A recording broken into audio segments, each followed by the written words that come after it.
আসসালামু আলাইকুম সবাইকে। প্রচণ্ড গরম বাইরে হিট স্ট্রোক হওয়ার সম্ভাবনা এই সময়টাতে প্রবল। কেন হয় হিট স্ট্রোক? হলে কি করবেন, কি দেখে বুঝবেন, বা যাতে না হয় সেজন্য কি করবেন, এই সব কিছু নিয়ে আমার আজকের ভিডিও।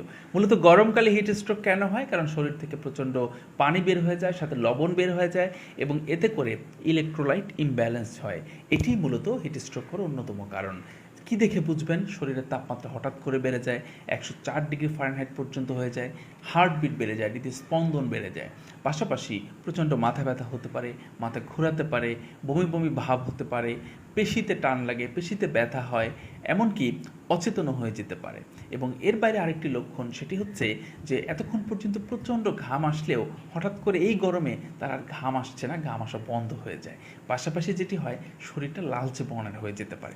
এগুলো মূলত লক্ষণ। এগুলো দেখলে বুঝতে হবে যে তুমি আসলে হিট স্ট্রোকে আক্রান্ত।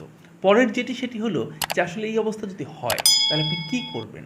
আপনি যেটি করবেন, তাকে প্রথমত ঠান্ডা জায়গায় নিয়ে যেতে হবে, দ্বিতীয়ত ঠান্ডা পানি পান করার ব্যবস্থা করতে হবে, তৃতীয়ত তার সমস্ত শরীরটা একটা তোয়ালের সাথে মোটামুটিভাবে ঠান্ডা পানি দিয়ে তোয়ালেটাকে ভিজিয়ে তার এই যে ঘাড়, বগল, পায়ের নিচের অংশে এবং দুই থাইয়ের এই পাশটাতে ভালো করে পরিষ্কার করে, মানে ঠান্ডা তোয়ালে দিয়ে চাপ দিয়ে রেখে রেখে যেন তার শরীরের তাপটাকে আপনি বের করে নিয়ে আসতে পারেন।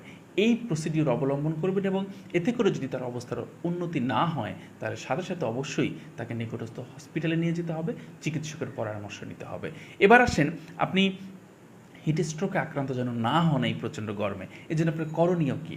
প্রথম যেটি সেটি হচ্ছে, যেখানেই যান, যেভাবেই থাকেন, সাথে পানি রাখবেন, পানি পান করতে হবে প্রচুর পরিমাণে। পাশাপাশি যেটি করতে হবে সেটি হচ্ছে, আপনি গরমে বের হলে সাথে একটি ছাতা নিয়ে বের হবেন, যাতে করে রোদটা আপনার শরীরে সরাসরি না লাগে। যে কাপড় পরবেন খেয়াল রাখতে হবে, এই গরমে সবসময় হালকা কালারের কাপড় পরবেন, মূলত সাদা বা এর কাছাকাছি কালার যদি পরেন ভালো। লাল এবং খুব বেশি গাঢ় কালার অ্যাভয়েড করবেন, এটি আসলে তাপটাকে বেশি শোষণ করে।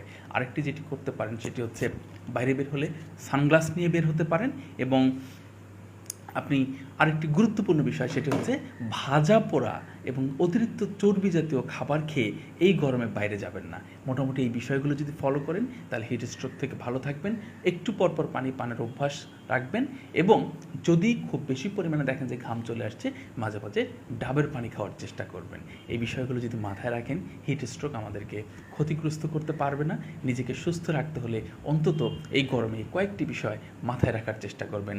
এবং গুরুত্বপূর্ণ, যদি কেউ আক্রান্ত হয়েই যান হিট স্ট্রোকে, তাহলে তার জন্য এই কয়েকটি যে বিষয় বললাম সেগুলো করার পাশাপাশি তাকে সাথে সাথে হসপিটালে নেওয়ার ব্যবস্থা করতে হবে। মনে রাখবেন, হিট স্ট্রোক ম্যানেজ যদি আপনি না করতে পারেন, এটি কিন্তু ভয়ানক ক্ষতির কারণ হতে পারে। ভালো থাকবেন সবাই। আল্লাহ হাফেজ। আসসালামু আলাইকুম।